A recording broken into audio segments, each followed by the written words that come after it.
Está aí um quadro sempre discutível, né?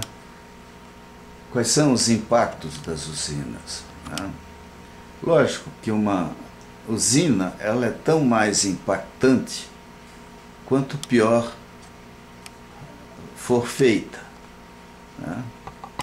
Então, a usina hidrelétrica de grande porte, ela é quase colocada como de alto impacto.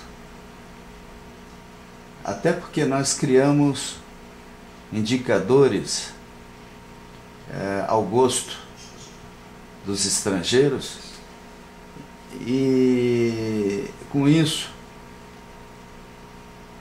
nós agora usamos uma régua feita por eles.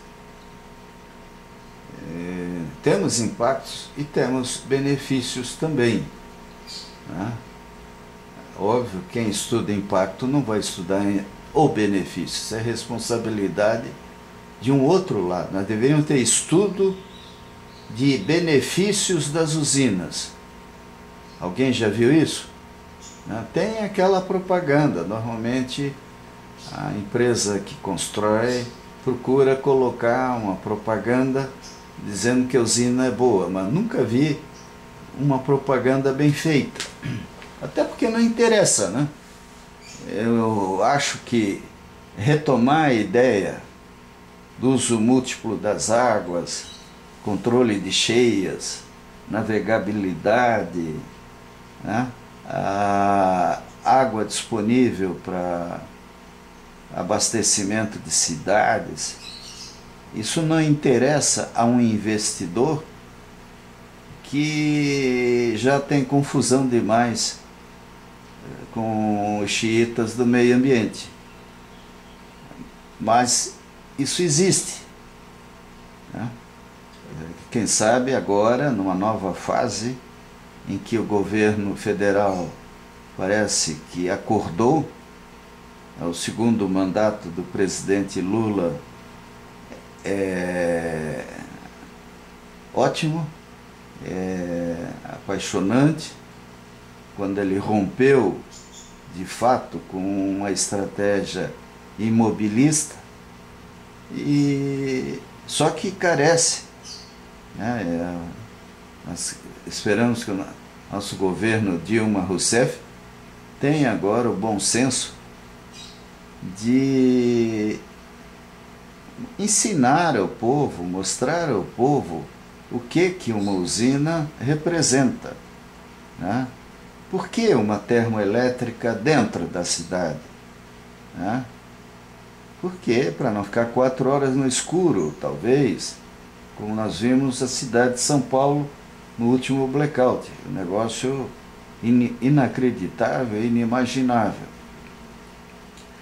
Quem sabe a gente deva retomar projetos de multiplicar, por exemplo, Henry Borden por 20 vezes, né? E usar reservatórios e essa capacidade de desvio das águas para evitar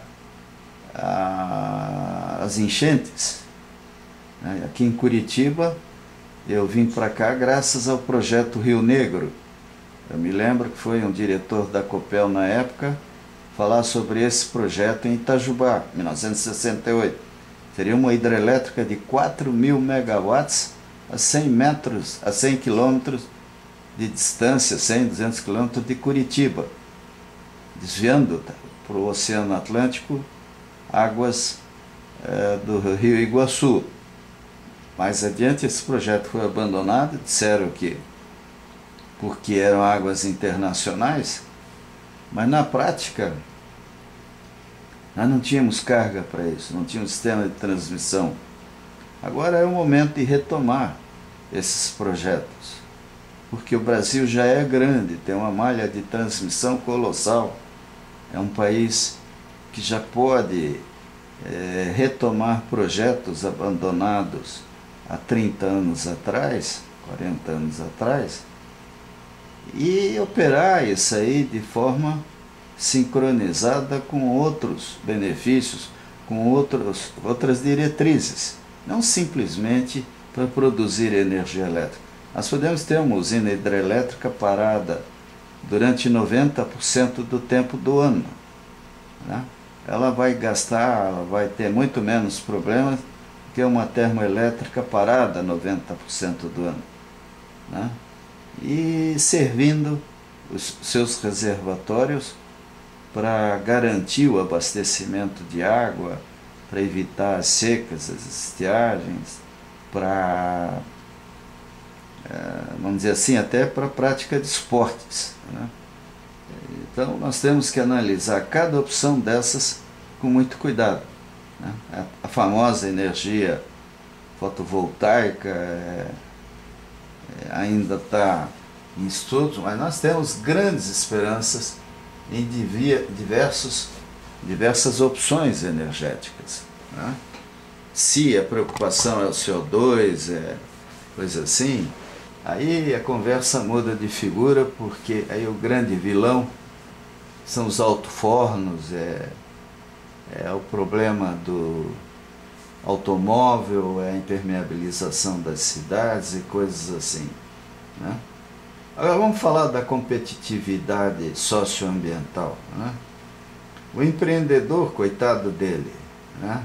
Esse sofredor que no Brasil está se transformando, está convergindo para as fundações de previdência, né? Porque onde é que elas vão aplicar o dinheiro a hora que os juros caírem? Hein? O que eles vão fazer com essa montanha de dinheiro a hora que o Banco Central começar a praticar um patamar de juros civilizados?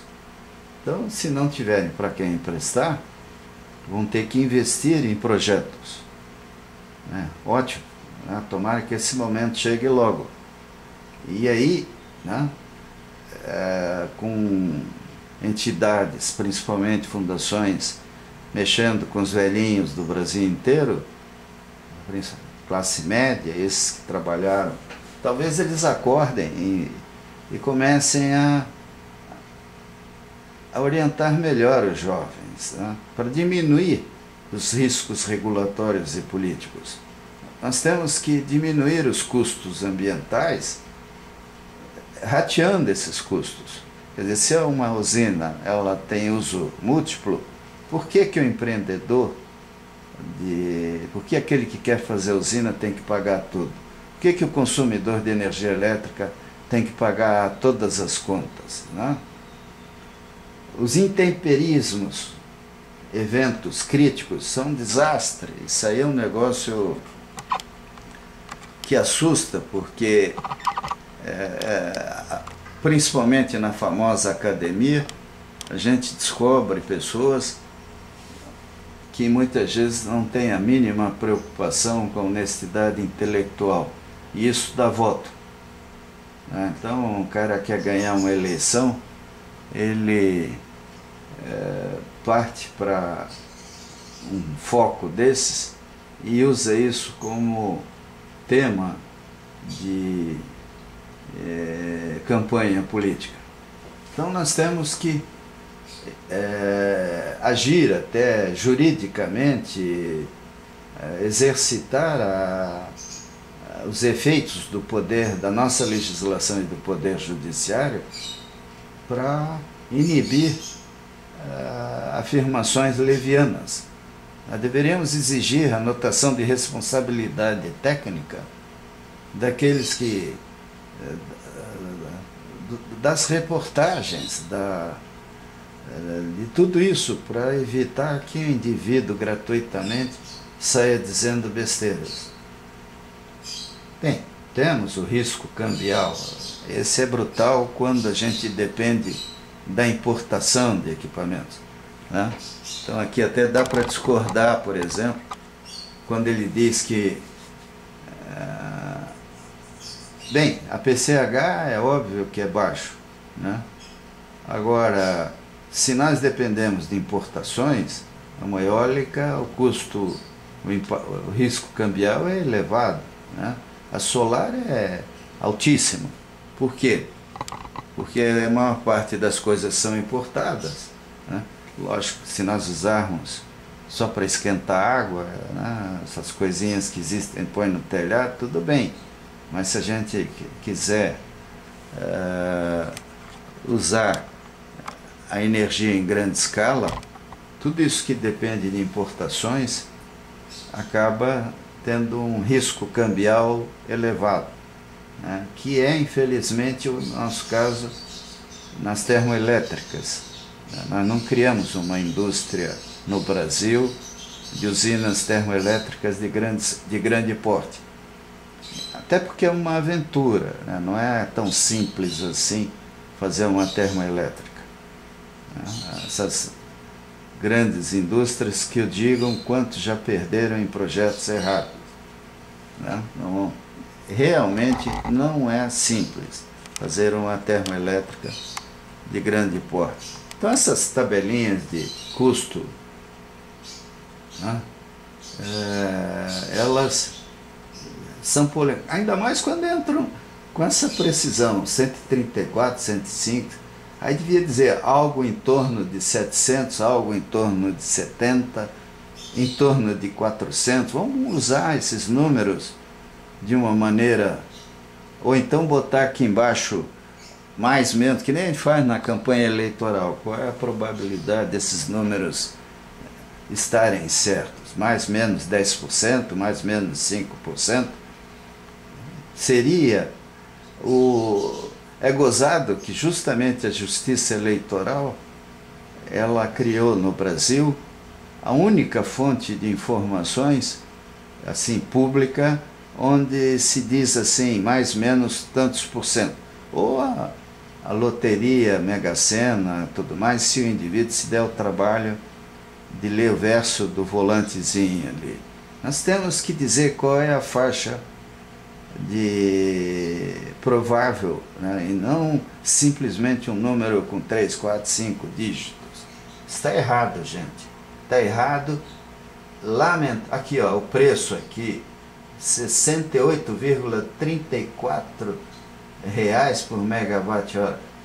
Eita precisão, pai d'égua.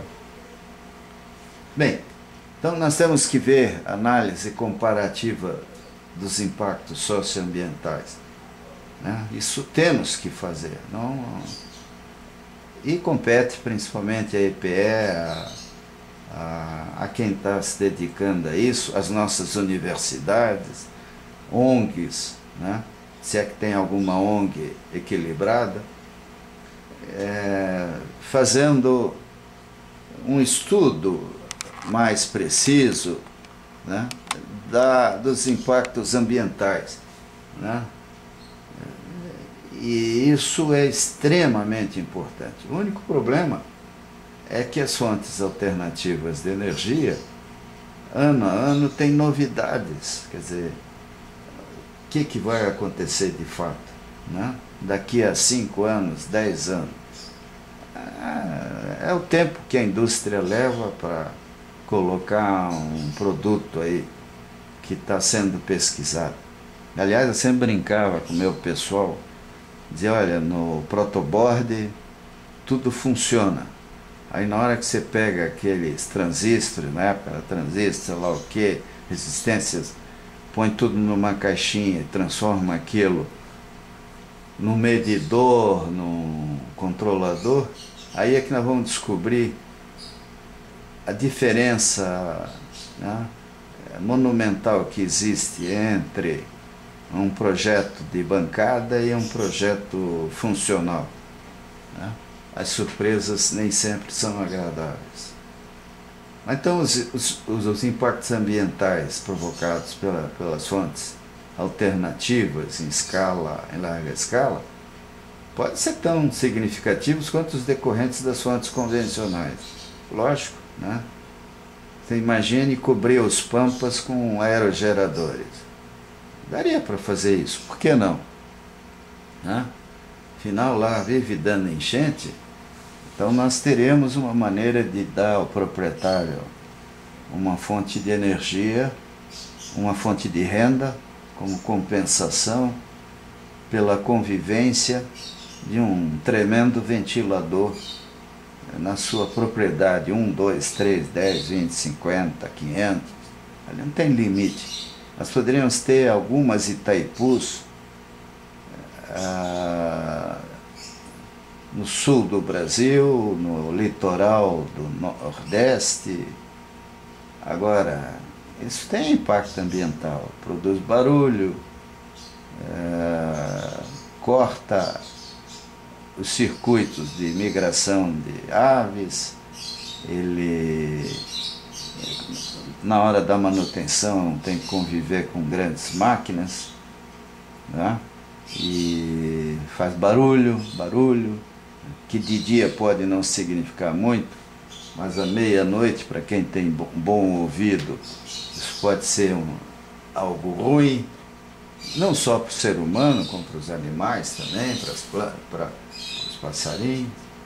Então o conceito de impacto, né, ele, se nós somarmos tudo, nós vamos ver que, comparando com as fontes tradicionais de energia elétrica, nem sempre a opção pelas novas tecnologias é razoável. E sem falar no impacto financeiro, né? Porque se nós hoje gastamos pouco com essas fontes não convencionais, é porque elas ainda não são em volume suficiente a gerar esse impacto. À medida que elas aumentarem, nós vamos ver isso na fatura de energia elétrica. Isso permite concluir que qualquer fonte de energia que passe a ter uso intensivo pode gerar impactos socioambientais tão graves ou intensos quanto as fontes tradicionais que pretendem substituir. Quer dizer, qualquer fonte, inclusive as tradicionais, quer dizer, se nós começamos a ampliar o consumo e atingimos patamares americanos de utilização da energia elétrica, né, nós vamos ter que ter usina até lá na despensa. Cada tipo de fonte de energia tem sua aplicação e lugar na matriz energética, né? Não existe frase mais inteligente, mais sábia, mais adequada do que essa. Cada tipo de fonte de energia tem sua aplicação e lugar na matriz energética. Tem lugar, tem momento, tem custo, tem tecnologia, tem dependência tecnológica ou independência, né? Nesse período de crises e de protecionismo comercial e industrial, nós temos que prestar muita atenção aonde nós vamos, porque de repente o Brasil poderá estar gastando aí uma fortuna importando coisas que poderia fazer aqui. A escolha deve considerar as especificidades locais e o custo de oportunidade socioambiental. Décio, não judia da gente usando essas palavras difíceis aí. Lógico, né? Cada lugar tem a opção ideal. Cada região tem a opção ideal. Quer dizer, nós não podemos olhar a energia simplesmente como o gosto de uma vila ou de um bairro. Ganha-se, reduz-se custos quando ela é vista, vamos dizer assim, inserida numa região, e por menor que seja a usina, ela é beneficiada pela existência das grandes, do sistema de transmissão. Então, os especialistas podem demonstrar isso com muito mais cuidado. E item 6, nenhuma fonte pode ser desprezada, nenhuma das existentes, nenhuma das prováveis mais adiante. Então, a questão de atender o mercado de energia, não é mais apenas uma questão científica, é uma construção social, política e econômica. Não podemos mais simplesmente raciocinar em termos de engenharia, né? A engenharia e a boa política, né? E política não é simplesmente politicagem, elas estão conectadas, elas estão ligadíssimas, né? E nós precisamos entender que isso é fundamental. Quer dizer, aqui nesse blog, né?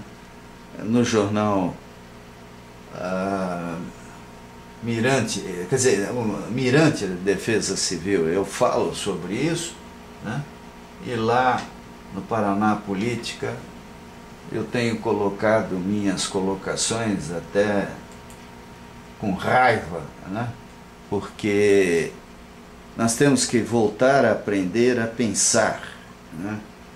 Nós temos que voltar a raciocinar, a procurar entender o nosso Brasil,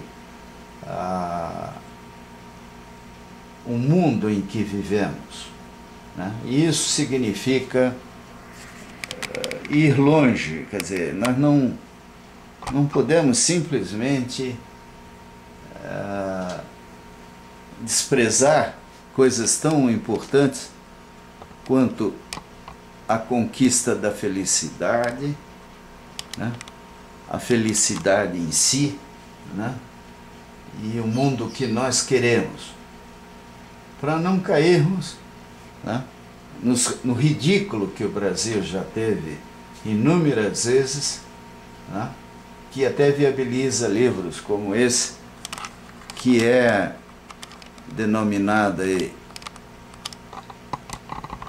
um guia politicamente incorreto da história do Brasil.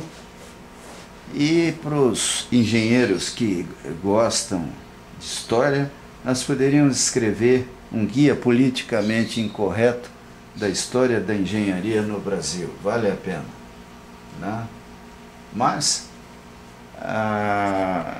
nós temos muitas opções de leitura. E Hannah Arendt, né, mostra bem em muitos livros o que é a humanidade, que Gore Vidal, de uma maneira romanceada, escreveu de modo fantástico, né? Mas, acima de tudo, nós não devemos ter medo à liberdade, tá? E nessa preocupação do exercício da liberdade, termos maior responsabilidade, né?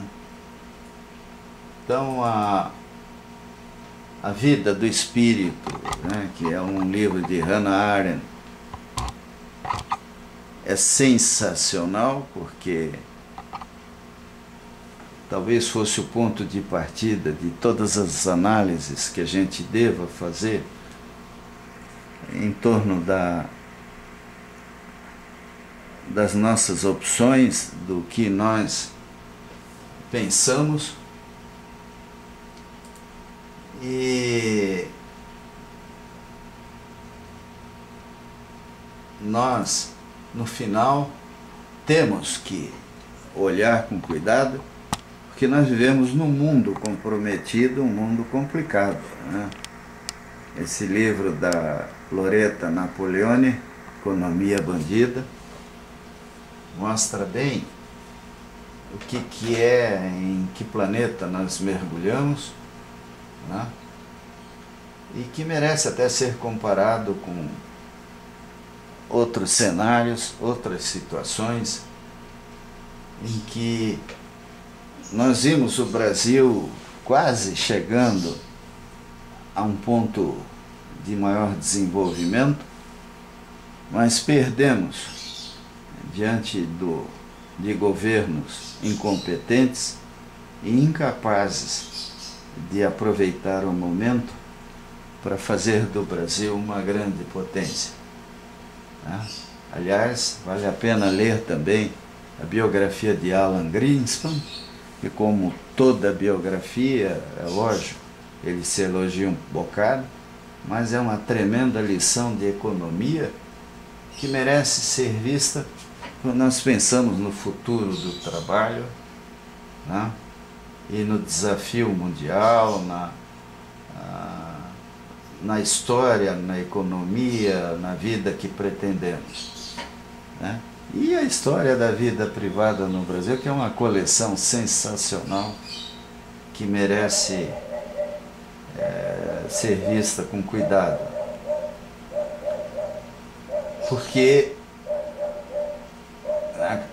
se a gente entra no mérito, né, da ética, do comportamento humano, nós vamos vendo situações que podem afetar a nossa vida de modo geral e que exigem um conhecimento político, né, um conhecimento da nossa história, para que tenhamos discernimento, capacidade de, às vezes, até entrarmos em posturas não muito simpáticas, né?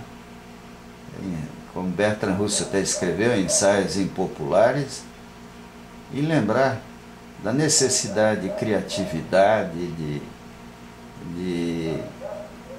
de tudo, de modo a não repetirmos os erros do século XX, né?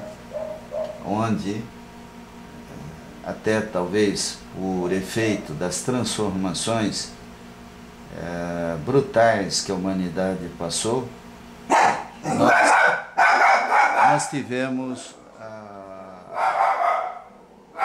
e caímos na situação em que chegamos agora.